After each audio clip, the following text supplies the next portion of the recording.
Baby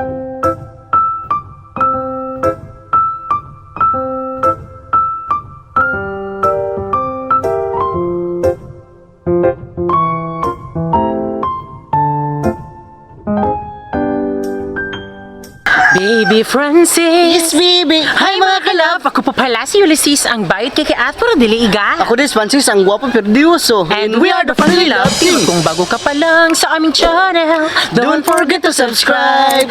So ngayon mga kalab, today is gagawa na tayo ng mga kailangan po sa ating fish pan. At syempre, ano yung ating gagawin ngayon? Yung seradura, para tuloy-tuloy na yung pag-alaga natin ng isda. At kailangan din yung seradura talaga makumpleto. Yes, at syempre, yung seradora po ay yun po ay ang tabla. Yes. Kahoy po at bibili din po tayo ng stick. So, dahil naka-order na kami kahapon, so syempre, ngayon po natin kukunin mga kalab. So, ano pang hinihintay nyo? Let's go! Let's go!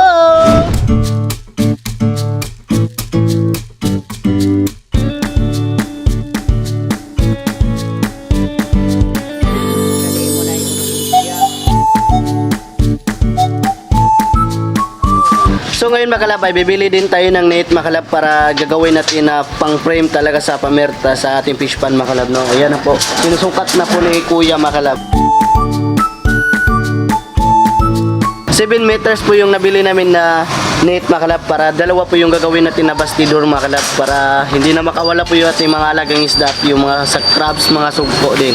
Bibili din tayo ng pako din mga kalab, no. Ayan po yung nabili ko para mas matibay talaga yung ating paggawa ng frame talaga, no. Dapat lagyan din natin ng pako, no. At ito din na panglagay din sa frame para hindi matanggal po yung net.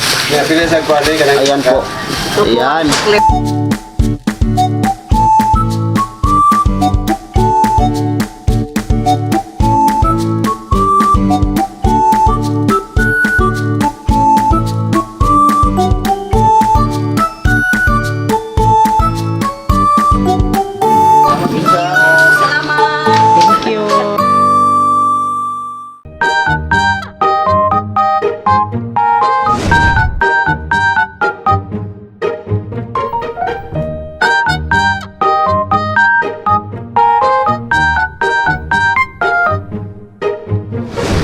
So ngayon makalabay, nandito na tayo sa pag-o-orderan natin ng sardura makalab at yung mga gagawing bastidor makalab. Ang sinasabi naman dito sa may-ari talaga na yung nagawa nila ay 6 lang, so kulang po sila ng 4. So yung 6 ay dadalhin lang natin yan para magawa na din natin yan sa fish pan, para magawa din natin ng sardura. At yung na-order din namin makalab ay 10 kabuok po yung nabili namin. At so may kulang sila na 4 o kulang po din sila ng isang bandol na stick yung gagawin natin bastidor. So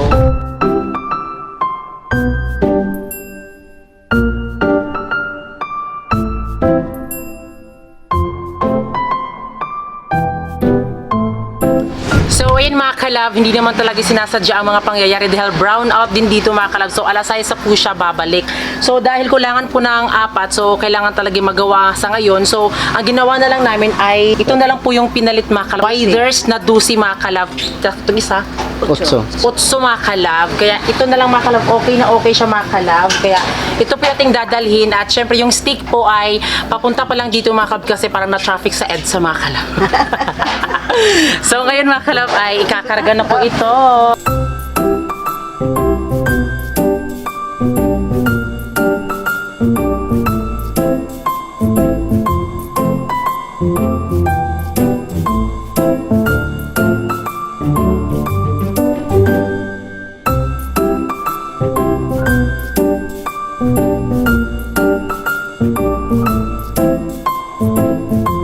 So ayan makalab, ito na po yung nabili natin na. So dadalhin na natin doon sa fish pan makalab na ito po yung sasakyan namin para pupunta sa fish pan para maidala na namin yung mga kahoy.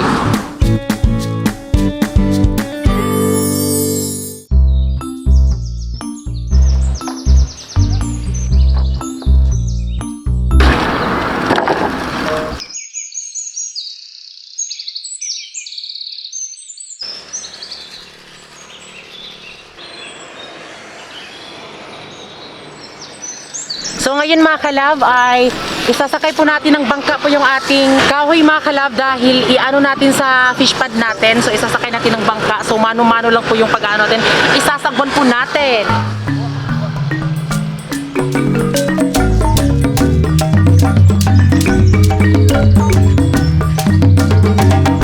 Hiniram lang po namin yung bangka dahil hindi sa amin yan. Alam nyo na, meron na kaming bangka pero ang liit lang ng bangka mga kalab. Talagang malulunod talaga tayo, no? Soon ay bibili po kami ng bangka, yung malaki talaga para sa amin. Para ganito kalaki, oh. Parang ganito po na may makina, Bino. Meron ng makina sa... Lalagyan ay meron naman kaming makina.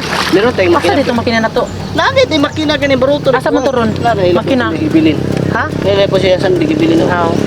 So meron na kaming makina matibay mga kalab. So yung bibili na lang natin soon ay ang bangka.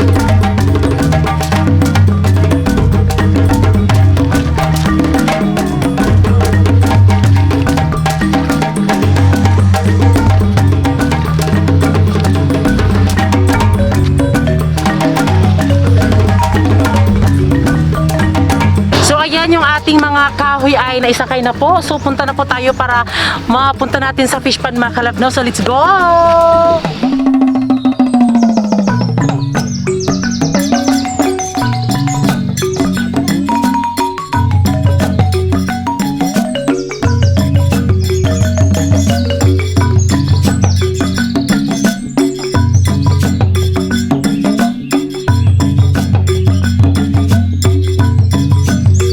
So ngayon ay hindi pa kami nakapunta sa ano namin sa fish pond pero talagang hinihingal na kaya dahil mainit pa ang panahon kailangan niyo pong uminom ng tubig. So si Francis papainom ka ng tubig dahil sobrang ako nga nauuhaw. Siya pa kaya na siya po yung nagsasagwan.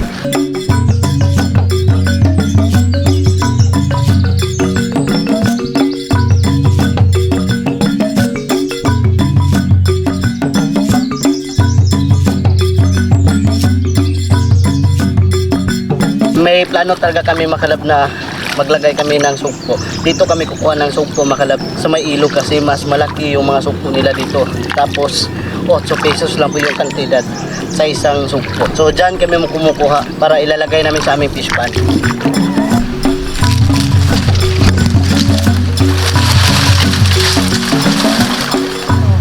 So ngayon ayan dito na tayo sa aming fish pond pero andito kami sa ilog. So tingnan niyo po yung sa may ano namin sa dike. So meron po siyang mga kawayan-kawayan. So talagang safe siya.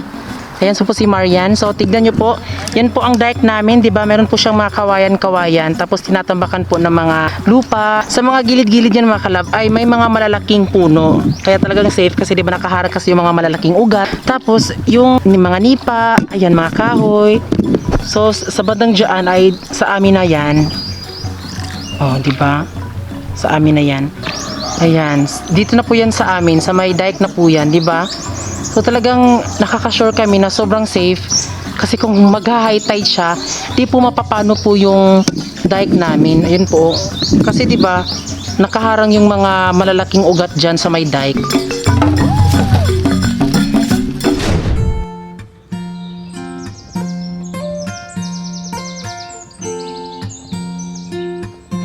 So yun makalab, nandito na kami sa fish pond namin makalab. So yung nadala namin na mga serdura ay linalagay na talaga namin sa dike mga kalab. Ayan na, ito na po.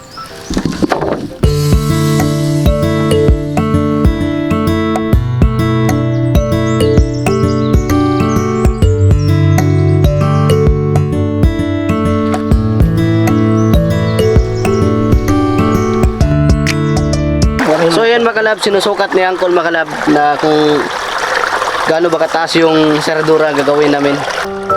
Nice ko, no?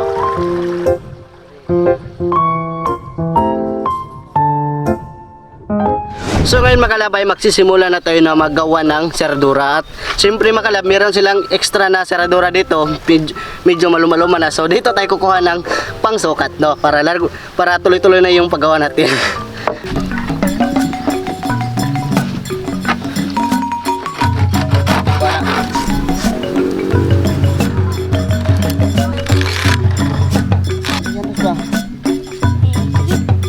Tara. Sel? Oh.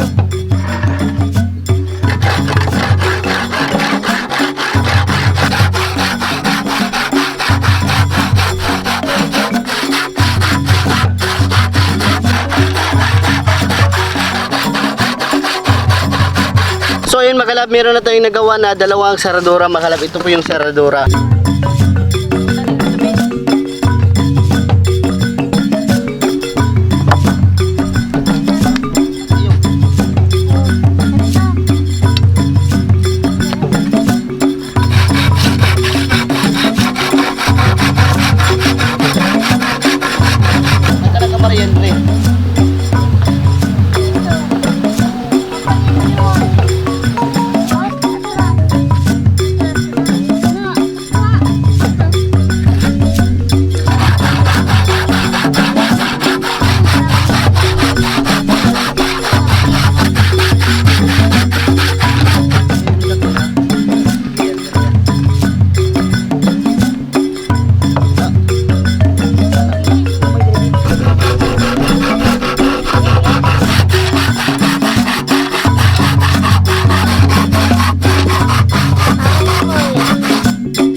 So si Francis lang po ang gumawa ng seradora kasi marunong naman po siya, at kung napanood niyo po yung paggawa din na natin ng seradora Bino, si Francis din po yung gumawa. So hindi na lang kami kumuha ng iba, marunong naman po. So magpapagawa lang siguro kami kung meron kaming hindi alam or kung hindi gawa. Pero pag-usapang fish pan kasi mga kalab, kasi di ba lumaki kasi si Francis na dito sa fish pan. So syempre alam niya talaga yung buhay ng fish pan, kung ano yung mga dapat, ano ganyan. Oh, dawig, bugat-bugat. Ana gani na para makakuan gani. Ay, David. Hindi ko kahunat, kao dawig.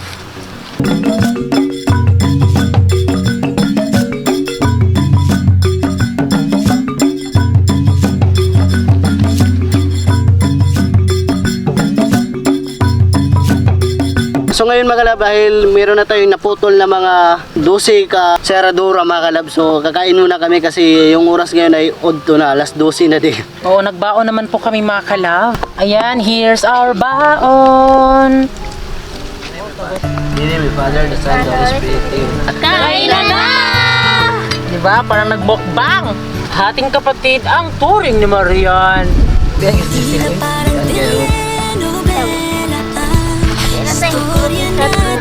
Picnic. Ika'y dumating sa akin, biglaan na pag-ibig, ikaw pala.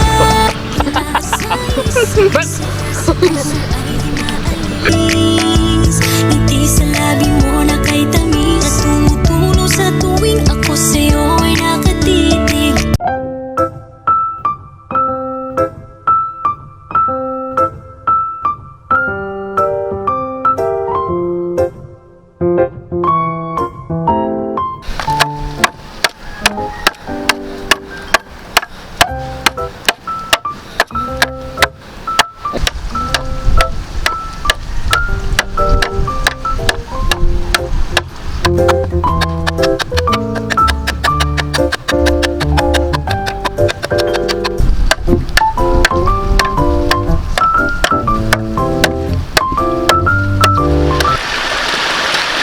So ngayon mga kalab, ay susukatin natin mga kalab kung magkasa ba yung ginawa natin na seradura mga kalab. Itatry natin. Ah, sakto-sakto lang oh. May isa. Yung isa naman itry natin kung okay ba. Okay oh. So kaya po inano mga kalab, kinunan po lang dito sa banda sa gilid. Kaya po siya kinunan dito kasi para magkasya po siya mga kalab, para pag hinulog po siya ay dire-diretso lang po yung pagkahulog niya. Kasi kung hindi po siya lalagyan ng ganito, may posibilidad po na maano po ito mga kalab, magsabit-sabit siya kapag pinapunta doon. Kaya kailangan talaga siyang anuhin dito. So yun mga kalab, ito na po yung isa ka bandol na stick mga kalab. So dadalhin natin ito mga kalab, gagawin natin bastidor. So dadalhin natin doon sa fish pan. Tara! Ayan na rin.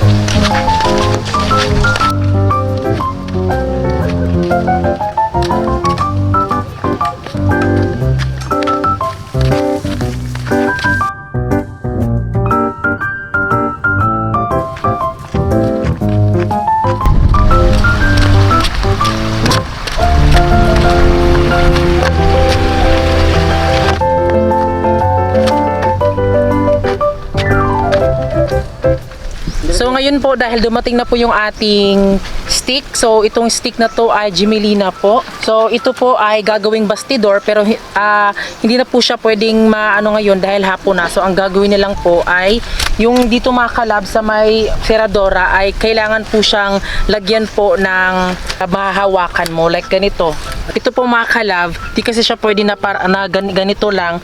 So dapat talaga lalagyan po siya ng kahit maiksi lang po na stick mga kalab pag ganito mga kalab hanggang dyan lang para meron ka pong maano sa kamay mo para may mahawakan ka. Ang gagamitin din namin ito ay itong panggawa ng bastidor. Stick po ito so kaya po medyo madami yung ano namin pero ewan ko lang kung kulangan ba to or hindi. Ken po. So bagong ano po ito mga kalab o gawa. So ngayon mga kalab ay magsusukat tayo na lalagyan kasi natin ng mga ganito mga kalab oh. Sa Bisaya pa kuptanan. Dito natin lalagay dito mga kalab oh. Dito sa tunga. So ayan susukatin natin mga ito na siguro ni.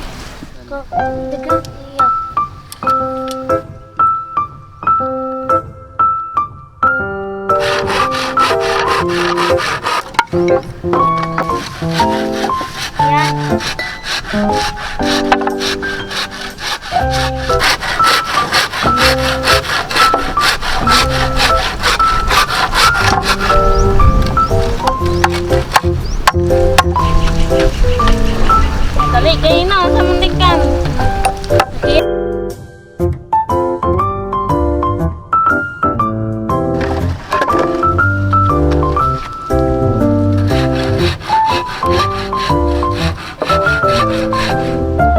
So ayan, ito na po yung ating stick at ayan po mga kalab. So ganito lang po kahaba yung inano po dahil para syempre mas madali lang po siyang mahawakan, di ba? Ngayon mga kalab ay lalagay na natin yung stick para may kawiran tayo kapag mag-harvest tayo no. Ayan na po mga kalab, nalagay na natin yung stick parang ganito no, yung itsura ngayon. Ayan, may hahawiran na tayo. Itatry natin ulit. Ito ba yung ibig ko sabihin mga kalab? Ganon mo lang oh. Ayan. Tapos kapag kukunin mo na, ganon mo lang oh. Ayan, may hawakan na tayo dito. Ayan oh. Ganito lang oh. Ayan. Hindi na tayo mahirapan no. Yun pa rin yung gagawin natin mga kalab. Paglalagyan ng mga stick mo yung ating saradura para may kakapitan tayo no.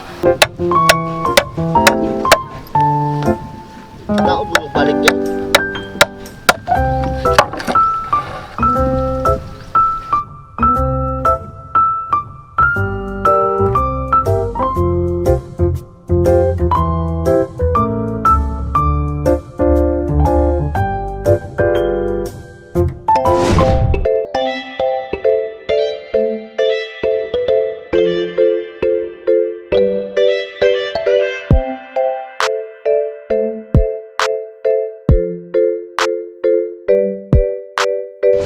So ayan, nakagawa na po tayo ng seradora. So ito po ay 21 na seradora at I'm sure na kulang pa talaga ito. So sa next, gagawa pa kami diba kasi medyo kapos dahil talagang inano talaga lahat sa fish pan pero okay lang. So ngayon mga kalab, gusto sana ngayon namin siya ilalagay sa ipapalit sa mga lumang seradora pero hindi pwede. Dahil dito high tide tapos doon low tide. So hindi siya pwede mga kalab. Ay nakadepende kasi yan sa inyo pero sa amin kasi yung nakasanayan namin, hindi namin ilalagay yung bagong seradora kapag low tide po. Diyan, di ba? Tignan nyo po yung ilog. Hindi po siya makalab high tide, low tide na po siya. Kasi kapag kukunin po itong mga lumang seradora, ito pero merong lumang seradora, ayan. Kapag kinuha ito mga kalab, ito po yung mga seradora, tignan nyo po. Kapag kinuha po yan, lahat po ng mga tubig dyan mga kalab ay lalabas po lahat, di ba? Kasi Ayan po yung, ayan. Tapos medyo mahirap din po ilagay po yung yung seradora na mga kalabago kapag yung low tide doon kasi 'di ba yung tubig is malakas po yung agos niya. Kaya iba po yung pwersa po ng agos po ng tubig kapag low tide sa ilog. So dapat high tide at syempre high tide din para magkapantay lang po yung tubig at mas lalong mabilis lang siya or madali lang siyang ilagay. Kaya bukas na lang namin yan ilagay para pantay po lahat mga kalab para hindi po mahirapan si Francis. Kaya makikita nyo po yan bukas dahil bukas na namin siya ilalagay. So dito po sa amin mga kalab, meron pong dalawang pamerta. So ito po yung pamerta namin, fish pan. At ito din po yung fish pan ng aming caretaker. So punta tayo dito mga kalab, iba po yung kanilang pamerta dahil isa lang ho talaga. Tignan nyo po. Di ba po may pamerta dyan? Kapag nag-harvest po kami, yung tubig po doon ay pupunta po doon mga kalab. Doon po siya lalabas sa kabila. At yung tubig na naman dito mga kalab is doon naman po pupunta. Di ba? Para po siyang mga kalab. Akala ko kung dito yung kanilang fish pan, doon din po yung kanilang pamerta. Pero doon pala mga kalab po, pa-straight pala siya. At yung sa badang dito, papunta para doon mga kalab. Nag-XX lang yung... Parang lang siya mga kalab, ganun lang siya ba, naging X lang siya. At bukas na namin gagawin yung bastidor dahil hindi na po maano ngayon dahil hapon na. At dito po namin ilalagay po yung bastidor. Kunwari, pag naglagay na tayo ng mga isda, so syempre hindi siya lalabas mga kalab. Merong lalagyan po ng seradora dito, seradora tapos seradora. Tapos kapag nalagay na po yung dalawang seradora na nakakaharang mga kalab sa tubig, so syempre merong space dito sa gitna. So dito namin ilalagay po yung putik para hindi po ganun mga kalabo, hindi po aagos ang tubig, di ba? Yan po ilalagay namin. So yung mga lumang seradora ay hindi na po na namin yan gagamitin kasi gusto namin bago po siya. At sana naintindihan nyo po yung explanation ko kasi di ba ang hirap mag-explain ng Tagalog. Syempre, ang sarap pag Bisaya pero mahirap din naman maglagay ng subtitle mga kalab kaya pagpasensyahan na yung explanation namin mga kalab, no? So ngayon mga kalab ay natapos na din po yung ating araw na puno ng bisibisihan talaga mga kalab, Yes. no? Kaya ayan, so maraming salamat po sa lahat po na nagsuporta dahil ito pinangarap lang natin na magkaroon tayo ng fish pan ulit. So ngayon ay meron na namang fish pan mga kalab, di ba? Yes. Grabe, the best talaga kayo mga kalab kasi kayo po talaga yung rason kung bakit unang-una talaga is yung Panginoon. Din syempre Yes. kayo din at syempre yung family din namin mga kalab na palaging nakasupport. Kaya maraming salamat po at bukas na bukas po ay gagawin na naman po ang Bastidor. Yes, At bastidor. Ito ay lalagay na namin bukas mga kalab kasi bukas mga kalab ay low tide. High tide. High tide bukas mga kalab. At magpapasok din tayo ng tubig bukas mga kalab, no?